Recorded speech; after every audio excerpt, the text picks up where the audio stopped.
Maximizing heat through containment.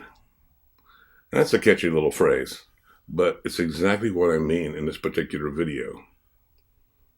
I had two questions. One, someone was wanting to gas weld with oxygen propane. Another was a person wanting to know whether they could anneal with one of the small butane torches. Now, I have no experience with oxygen propane, nor the small butane torches. I use oxygen acetylene. So I set about trying to figure out how they could do what they wanted to do with those two type of torches. And what I've come up with is containing the heat. Much of the heat that we're using when we're using any kind of a torch is dissipating out in the air.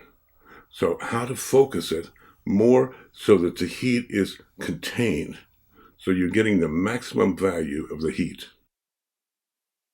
The best thing that I have in my shop for containing heat is this propane-fueled furnace.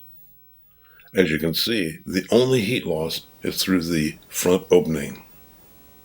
However, it's limited if one wanted to braze or weld. So here's what I've come up with. In this case, 2 blocks of steel. This is also limited because it's only going to work for smaller pieces. This first piece of copper took a bit longer to bring to red hot because it was on a cold steel table. This copper tube came up to color much faster because the table was at least warm. The heat is reflecting off these 2 blocks of steel, rather than completely dissipating out into the room.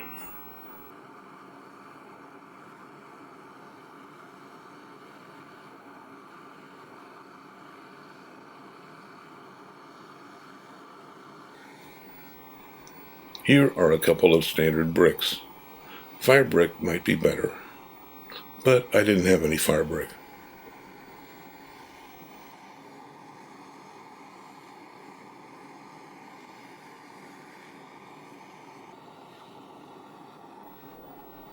This piece of sheet metal worked the best.